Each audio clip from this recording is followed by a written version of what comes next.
Assalamualaikum warahmatullahi wabarakatuh. Selamat pagi adik-adik semua. Apa kabar nih hari ini? Waalaikumsalam Kak, selamat pagi. Kabarnya baik Kak.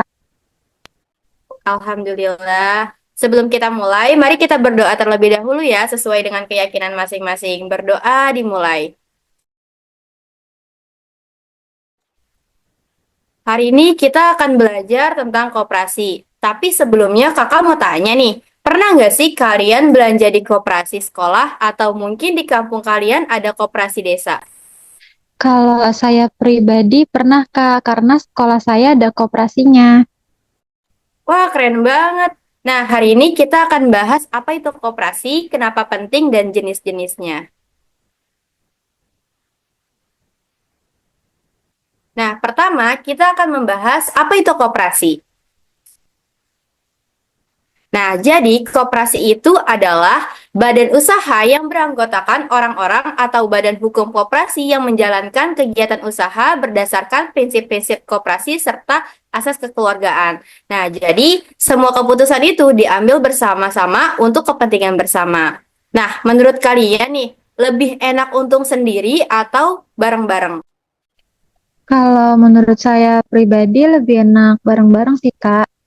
Nah, itu dia. Koperasi itu berdasarkan kekeluargaan dan gotong royong.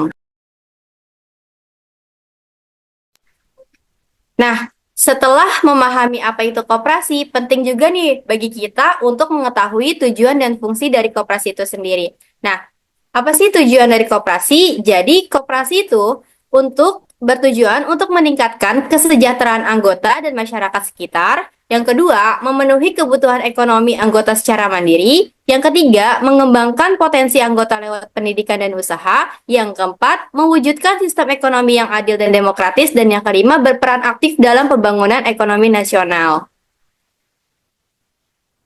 Nah, selanjutnya ada manfaat dari koperasi. Nah, koperasi itu bermanfaat sebagai wadah untuk menghimpun dan mengelola potensi ekonomi anggota, kemudian sebagai sarana pemberdayaan masyarakat ekonomi kecil, sebagai alat untuk meningkatkan daya beli dan kesejahteraan anggota, yang keempat sebagai lembaga yang mendidik anggotanya, dan yang kelima sebagai bagian dari sistem ekonomi nasional yang mendukung pembangunan ekonomi rakyat. Nah, setelah mengetahui tujuan fungsi koperasi, sekarang saatnya kita mengenal lebih dalam nih eh, tentang jenis-jenis koperasi. Nah, yang pertama, jadi koperasi itu ada koperasi konsumsi, yang dimana koperasi ini menyediakan berbagai barang kebutuhan pokok dan sehari-hari, seperti sembako, alat tulis, atau barang rumah tangga. Yang kedua, koperasi simpan pinjam, yang dimana koperasi ini melayani kegiatan menyimpan dan meminjam uang antar anggota. Nah, anggota ini dapat menabung dan juga meminjam dengan bunga rendah serta persyaratan yang ringan. Yang ketiga, koperasi produksi. Nah, koperasi produksi ini anggotanya adalah para produsen yang menghasilkan barang atau jasa, dan koperasi ini membantu dalam proses produksi, pengolahan, hingga pemasaran hasil produksi.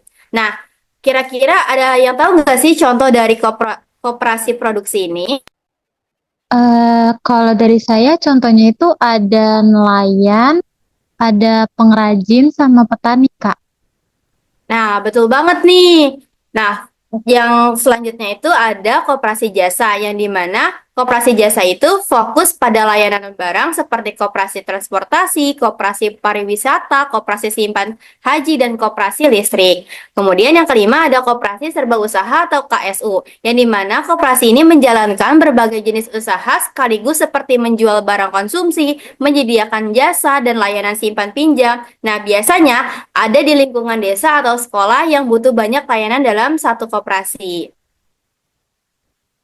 Nah, selanjutnya, setelah mempelajari jenis-jenis koperasi, sekarang kita masuk ke dasar yang menjadi pedoman dalam menjalankan koperasi, yaitu prinsip-prinsip koperasi.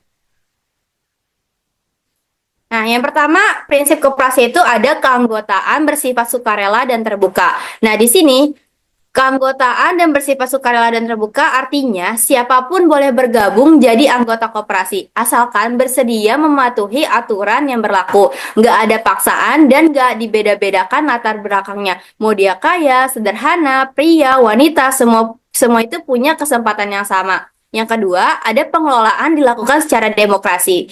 Yang artinya semua anggota itu punya hak suara yang sama, bukan berdasarkan berapa besar modal yang disetor, satu orang tetap satu suara. Yang ketiga, ada pembagian SHU secara adil dan proporsional.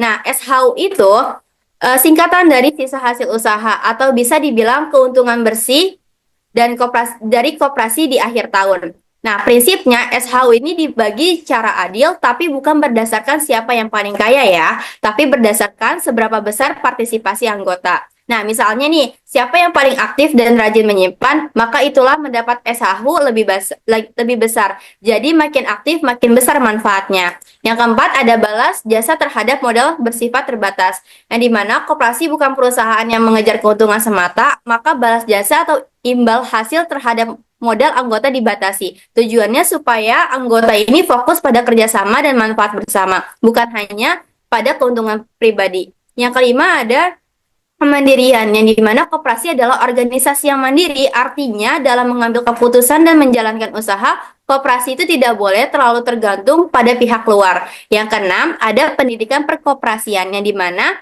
eh, koperasi ini harus memberikan pendidikan dan pelatihan kepada anggotanya. Kenapa? Karena nggak semua orang itu langsung paham cara kerja koperasi. Maka pelatihan itu penting biar anggota itu tahu hak dan kewajibannya, bisa ikut rapat dengan baik dan bahkan bisa jadi pengurus suatu saat nanti. Yang ketujuh, ada kerjasama antar koperasi, yang dimana eh, bekerja dengan koperasi lain, koperasi itu juga perlu bekerja sama dengan koperasi lain, baik di tingkat lokal, nasional, bahkan internasional. Jadi kerjasama ini bisa dibilang menguatkan, misalnya saling berbagi produk, pengalaman, atau sistem digital. Jadi koperasi nggak jalan sendiri-sendiri, tapi saling dukung. Nah, sekarang silahkan kalian buka Google Classroom dan kerjakan latihan soal yang sudah saya upload. Isinya berupa dua pertanyaan, yaitu menjelaskan prinsip pengelolaan secara demokratis sangat penting dalam koperasi. Berikan contohnya dalam kegiatan koperasi. Dan kedua, menurut pendapat kalian itu gimana sih peran koperasi dalam membantu meningkatkan kesejahteraan masyarakat di lingkungan sekitar?